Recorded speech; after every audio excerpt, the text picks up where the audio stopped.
আসসালামু আলাইকুম রহমতুল্লাহি ওবারাকাতু। আজকে আবার নতুন ভিডিও নিয়ে হাজির হয়েছি আপনার মাঝে। আজকের ভিডিওটা হলো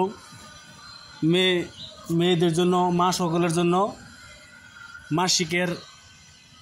মাসিকের এই নস্কাটি নিয়ে হাজির হয়েছি। মাসিক আজকে ধরেন কোনো মা বোনের অতি মাসিক হয়, মাসিক বন্ধ হয় না, যে রূপ হয়, তাহলে আমার এই নকশাটি কাজ করবে ইনশাল্লাহ। আমি যেভাবে বলবো সেভাবে কাজ করবেন ইনশাল্লাহ। আপনারা মাসের জন্য বহুত উপকার পাবেন। কি জন্য বহুত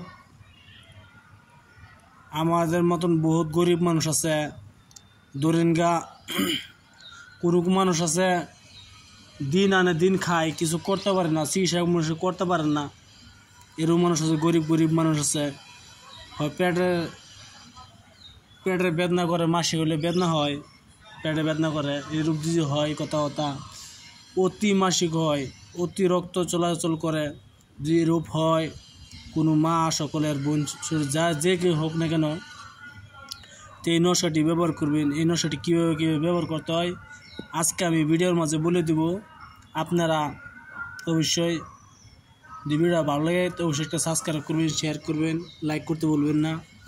আর যদি আপনারা আমার কিছু বলতে চান তা আমার হোয়াটসঅ্যাপে বলতে পারেন। আমার হোয়াটসঅ্যাপ নাম্বার হলো 9101560711 আমার হোয়াটসঅ্যাপ নাম্বার।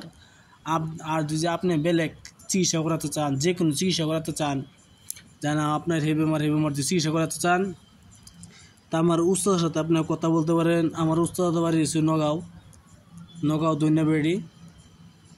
আমার উস্তাদের নাম্বার দিব, আমার হোয়াটসঅ্যাপে আপনারা যোগাযোগ করবেন, আমি উস্তাদের নাম্বার দিয়ে দিব আপনারা ইনশাল্লাহ। আমার উস্তাদের কাছ থেকে অনুমতি নিয়ে নিব নাম্বার দেওয়ার আগে। যদি আপনার চিকিৎসা করতে চান তা আমার উস্তাদের সাথে চিকিৎসা করতে পারেন, যে কোনো চিকিৎসা। আর যদি আপনারা গোপন কিছু চান, ধরেন আপনারা যে কোনো মানুষকে গোপনে কিছু কথা চান, তা আপনারা আমার হোয়াটসঅ্যাপে যোগাযোগ করতে পারেন। যেন আপনাদের কোনো দিন আপনি যদি চান যেন আমি কবিরাজ শিখবো, তা কবিরাজ শিখতে পারেন ইনশাল্লাহ। আমি শিখাবো। শেখানোর জন্য আমি একটা নেব না আপনার কাছ থেকে, আপনি যা চাবেন আমি দিব ইনশাল্লাহ, যদি আমার হাতে থাকে। ভিডিওর মূল ধারণা চলে যায়, ভিডিও অত নাম্বার করবো না। এই ভিডিওটা কেমনে লিখতে হয়, তাবিজটি নস্কাটি কীভাবে না লিখতে হয়, মূল ধারণা চলে যায়। ভিডিও বেশি নাম্বার বললে নাম্বার হয়ে যাবে। তো ভিডিও মূল ধারণা চলে যাচ্ছে আমি। আপনি কামাখ্যা ভান্ডার যাবেন, কামাখ্যা ভান্ডার করে অষ্টগন্ধা আনবেন, বসপাত আনবেন। আনার পরে বৃহস্পতিবার দিন ডালিম গাছের কলমের ডাল দিয়া কলম বানাবেন, ডাল দিয়া কলম বানানোর পরে বসপাত লিখবেন ইনশাল্লাহ।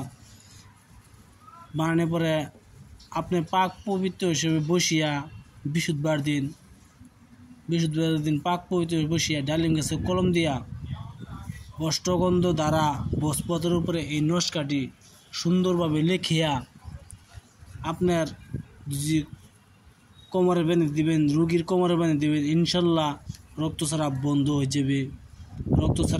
যাবে, ইনশাল্লাহ। আপনার কাজটা করে দেখতে পারেন। আমি আবার বলছি, বৃহস্পতিবার দিন অষ্টগন্ধ দ্বারা ডালিম গাছের কলম দিয়া, ধরুন ডালিম গাছের ডাল দেওয়া কলম আনতে হবে। বসপতের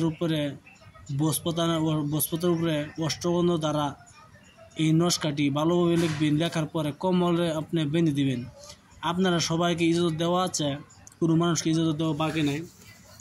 হিন্দু, মুসলমান, খ্রিস্টান যেই হোক না, জাতি কেন হোক, এটা কিছু পেশ নাই। আপনারা নিজে কাজটি করতে পারেন ইনশাল্লাহ। আমি সবাইকে ইজাজত দিয়ে দিছি, সবাই করতে পারেন। আর যদি আপনারা কবিরাজ শিখতে চান তা আমার হোয়াটসঅ্যাপ নাম্বারে কল করতে পারেন ইনশাল্লাহ। আমি কবিরাজ আপনারা শিখাই দিব। যদি আমার ভিডিও ভালো লাগে অবশ্যই একটা সাবস্ক্রাইব করবেন, শেয়ার করবেন, লাইক করবেন, কমেন্ট করতে বলবেন না। আসসালামু আলাইকুম, খুদা হাফেজ, নমস্কার, ভালো থাকবেন।